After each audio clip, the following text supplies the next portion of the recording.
Sir ಇನ್ನೊಂದು ಕೊನೆಯದಾಗಿ ಮಠವನ್ನು ಇಬ್ಬಾಗ ಮಾಡಿದವರು ಫೋನ್ ಟ್ಯಾಪಿಂಗ್ ಮಾಡಿದವರು ಈಗ ನನಗೇನು ಸಂಬಂಧ ಫೋನ್ ಟ್ಯಾಪಿಂಗ್ಗೆ? ನಾನು ಪರಮಪೂಜ್ಯ ಸ್ವಾಮೀಜಿಯವರ ಜೊತೆ ಕಾಲಭೈರವೇಶ್ವರನ ಶಂಕುಸ್ಥಾಪನಾ ಕಾರ್ಯಕ್ರಮಕ್ಕೆ ಅಮೇರಿಕಾಗೆ ಇಲ್ಲಿ ಪುಟ್ಟಣ್ಣ ಅವರು ಇದ್ದಾರೆ.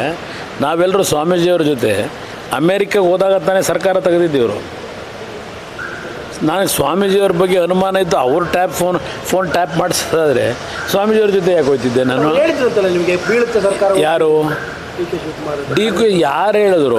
ನಾನು ಅಮೇರಿಕಾಗೆ ಹೋದ ಮೇಲೆ ಸ್ವಾಮೀಜಿಯವ್ರ ಜೊತೆಯಲ್ಲಿ ಮೊದಲನೇ ವ್ಯಕ್ತಿ ರಾಜೀನಾಮೆ ಕೊಟ್ಟಿದ್ದು ಆನಂದ್ ಸಿಂಗು.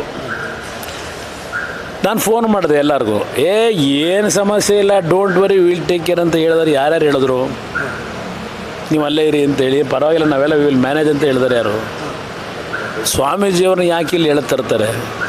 ನಾನು ಯಾತಿಗೆ ಸ್ವಾಮೀಜಿಯವ್ರದ್ದು ಅಷ್ಟೇ ಅಲ್ಲ, ನಾನು ಯಾರ ಫೋನನ್ನು ನಮ್ಮ ಅಧಿಕಾರಿಗಳಿಗೆ ಆದೇಶ ಮಾಡಿ ಟ್ಯಾಪ್ ಮಾಡ್ಸೋಕ್ಕೆ ಹೋಗಿಲ್ಲ.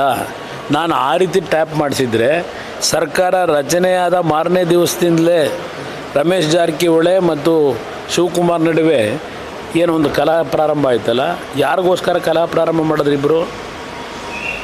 ದಯವಿಟ್ಟು ಯೋಚನೆ ಮಾಡಿ. ಯಾತಕ್ಕೆ ಗಲಾಟೆ ಶುರುವಾಯಿತು ಅವರಿಬ್ಬರಲ್ಲಿ? ಯಾರಿಗೋಸ್ಕರವಾಗಿ ಗಲಾಟೆ ಪ್ರಾರಂಭ ಆಯಿತು? ಅಲ್ಲಿಂದಲೇ ಪ್ರಾರಂಭ ಆಯಿತು. ನನಗೆ ಹೇಳ್ತಾರಲ್ಲ, ನಾನು ಪ್ರಾಮಾಣಿಕವಾಗಿ ರಕ್ಷಣೆ ಮಾಡಿದ್ದೆ, ಇದೆಲ್ಲೋ ಹಾಸನಾಂಬೆ ಮುಂದೆ ಪ್ರಮಾಣ ಮಾಡಲಿ ಇದೆಲ್ಲ ಹೇಳಿದ್ದಾರಲ್ಲ. ಪ್ರಾರಂಭ ಆಗಿದ್ದೇ ಸರ್ಕಾರ ರಚನೆ ಮಾಡಿದ 15 ದಿವಸದಲ್ಲಿ ಜಾರಕಿಹೊಳಿ 7 ಜನ ಕರ್ಕೊಂಡು ಹೋದರು. ಇದೆಲ್ಲೋ ಯಾವುದೋ ಹೆಜ್ಜಿಗಲ್ಲ ಅಜ್ಮೀರಿಗೆ ಎಲ್ಲ ಕರ್ಕೊಂಡು ಹೋದಂತೇನಿದೆ, ಶುರುವಾಗಿದ್ದೆ ಅಲ್ಲಿ. ಅದರಿಂದ ನಾನು ಟ್ಯಾಪ್ ಮಾಡಿಸೋದಾದರೆ ಎಲ್ಲರೂ ಫೋನು ಟ್ಯಾಪ್ ಮಾಡಿದರೆ ನನ್ನಿಂದ 17 ಜನ ಹೋದ್ರಲ್ಲ, ನಮ್ಮಿಂದಲೂ 3 ಜನ ಹೋದ್ರಲ್ಲ, ಹೋಗ್ಲಿಕ್ಕೆ ಅವಕಾಶ ಕೊಡ್ತಿದ್ದ. ಟ್ಯಾಪ್ ಮಾಡ್ತಕ್ಕಂಥದ್ದಕ್ಕೆ ನಾನು ಏನಾದರೂ ಪ್ರೇರೇಪಣೆ ಕೊಟ್ಟಿದ್ರೆ ನಮ್ಮ ಅಧಿಕಾರಿಗಳಿಗೆ ಯಾವಾಗಲೂ ಸರ್ಕಾರ ಉಳಿಸ್ತಿದ್ದೆ. ಅದರಿಂದ ಈ ಟ್ಯಾಪು ಅದು ಇದು ಏನು ಹೇಳ್ತಾರೆ, ಅದು ನಮ್ಮ ಜಾಯಮಾನದಲ್ಲಿ ನನಗದರ ಅವಶ್ಯಕತೆಯೂ ಇಲ್ಲ, ಇಂಟ್ರೆಸ್ಟೂ ಇಲ್ಲ. 2 ಬಾರಿ ರಾಜ್ಯದ ಮುಖ್ಯಮಂತ್ರಿ ಆಗಿದ್ದೇನೆ.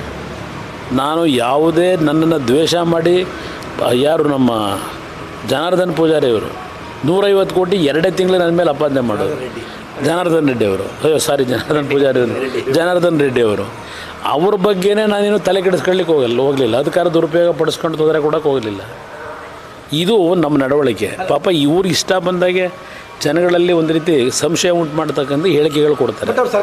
ಈಗ ಉದಾಹರಣೆಗೆ 96ನಲ್ಲಿ ನಾನು ಚುನಾವಣೆಗೆ ನಿಂತಾಗ ಕನಕಪುರದಲ್ಲಿ